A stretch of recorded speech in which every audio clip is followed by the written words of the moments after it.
What's going on, everybody? Welcome to another episode of ENA We Got Time. I'm Alex here with another weekly prediction video for y'all. Y'all make sure y'all subscribe, like, comment. The rules are simple. If you're new to it, pretty much go ahead, subscribe to the channel. Pick the winners for every game. And also one game, I need you to pick a winner and give me a total score. So like the Texans and Titans, they're playing, right? So let's say you got the Titans and you got the total, and let's say the Titans win 27-20. The total score will be 47. So I need you to give me a winner and give me a total score, and then that's how you win. If you do not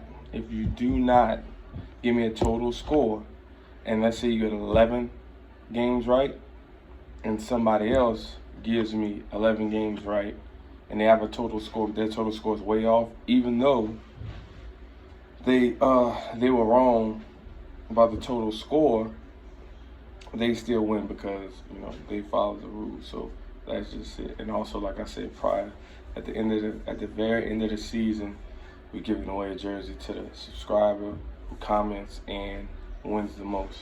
So there's that. So let's go ahead and get into it. First up, we got Texans versus Titans.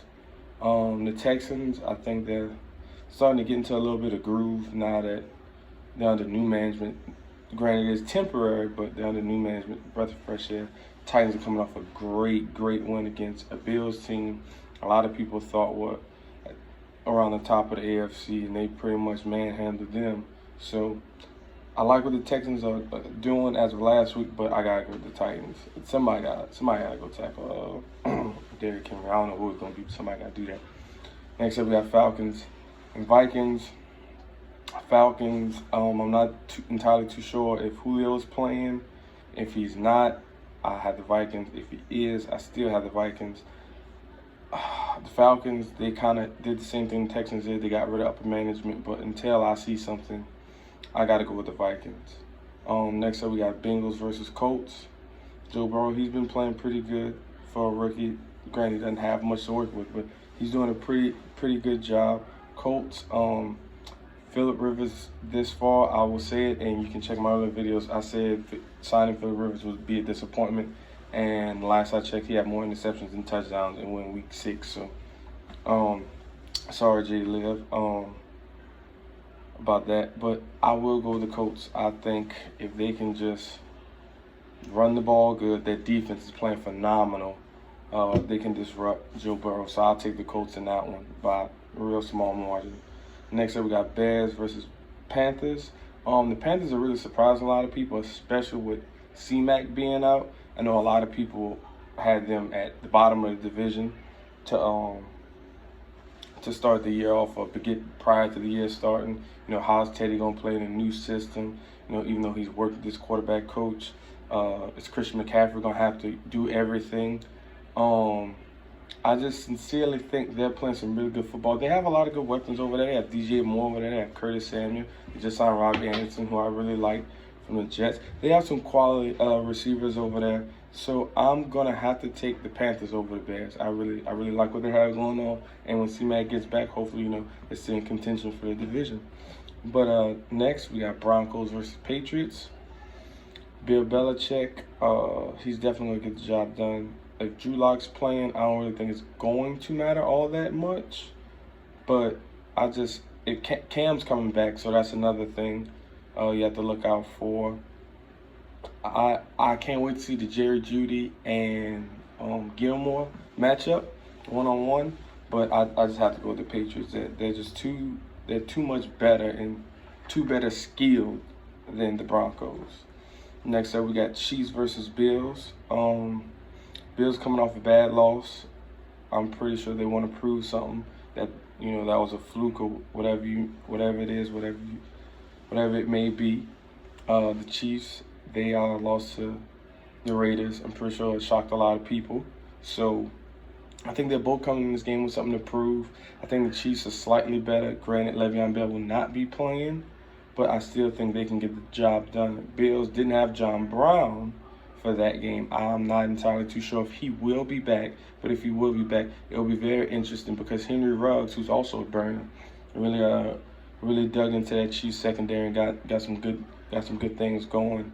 So if John Brown is playing, this could be a toss-up game, but I have to go with the Chiefs. I have them going back at least minimum to AFC Championship. So that's just my take on it.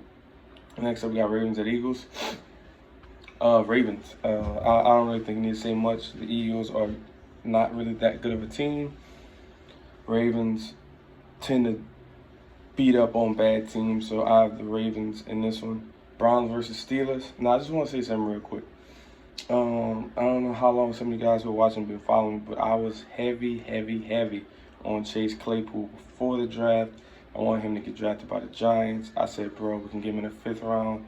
He goes to the combine, and he goes from 5th round projected to going in the 3rd round. I saw what he just did last week, 4 touchdowns, almost had 5. He's like a light-skinned Megatron, and I think he's going to work well.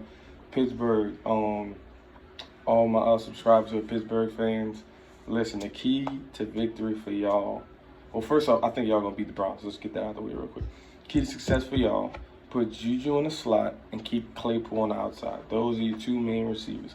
Y'all do that, Big Ben could really throw that ball around the yard. So y'all will definitely be straight with that combo.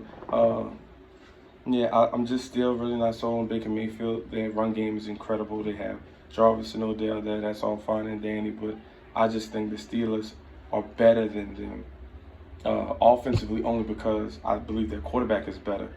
I'm not saying skill players, they're better. I'm saying just off quarterback play, the quarterback is better. And on defense, they have a lot of people out, hurt. The Steelers are playing lights out defense. They're really getting to the quarterback, and Baker Mayfield does not do well under pressure. So I'm going with the Steelers. Next up, we got Lions versus Jags. I'm gonna take Gardner Minshew in this one. I definitely have the Jags in this one. Washington versus Giants. And this is like battle for like #1 pick probably. If Alex Smith starts, I'm gonna pick Washington. But if not, I'll take the Giants. I wasn't too big on Dwayne Haskins. Not too big on Kyle Allen. But as of this year, Danny Dimes really hadn't gotten it done. So maybe, hopefully, he might get something done this week. Like I said, it all depends on whether or not if Alex Smith starts. So that's how I got that one. Jets versus Dolphins. I think Jets are really trying to go get another quarterback, so I'm going Dolphins. I think they're tanking. I'm not entirely too sure what they have going on, but for you to let a running back walk, even though he wasn't that productive, all that dead cap money you're receiving by releasing him, that's really not a smart move, regardless on how you look at it. I mean, I know he doesn't want to be there, but you're almost halfway into the season, so you might as well at least try and keep him for the rest of this year or try and trade him. Well, no, nobody's going to pick up that big cap hit, but you know what I mean. Next, we have Rams versus 49ers. I got Rams. I like what Jared Goff is doing this year. He's playing some really good football. Aaron Donald, I already know that's a monster. I like that defense. I like the offense. How all the pieces are so interchangeable with Woods, Kupp. Shout out my boy Josh Reynolds. He was another guy I was high on. Let him get some spins in there while we're at it. 49ers, Jimmy G got benched last week, so I can't sincerely take a team serious with all those injuries and a quarterback who's getting paid upwards of $25 million a year getting benched before halftime against the Ryan Fitzpatrick Miami Dolphins. So I have to go with the Rams. Even though it's a divisional game, it's kind of simple. I just have to go with it. And lastly, Cardinals versus Cowboys. I think Andy Dalton's going to do pretty good. If I'm not mistaken, Patrick Peterson comes back, so that's going to be a warm welcome. I do think they have some really good weapons. And Andy Dalton's going to look good because at the beginning of his career, he looked good in Cincinnati when he had A.J. Green and Eifert, and he had a couple other really nice pieces on offense, and he looked good. But I just have to go with the Cardinals on this one. I know they lost their best pass rusher in Chandler, I believe his name is. But I sincerely still think Buda Baker's going to get it done. Peterson's going to get it done. I got Cardinals in that. So that's how I got it going this week. Once again, I appreciate you guys for tuning in. Also, by the way, this jacket is Sounds by Swag. You can find him on Instagram. Also has an Instagram page for his clothing line, For the Win. It's spelled just like that, FORTHEWIN, For the Win. Also make some really dope music. We got a couple things we cooking up. Gonna probably come out with some hoodies later on during the season. Probably give out one a month or something like that. We'll figure it all out. But hey, this is Alex. This is Ian. If we got time, I'm out.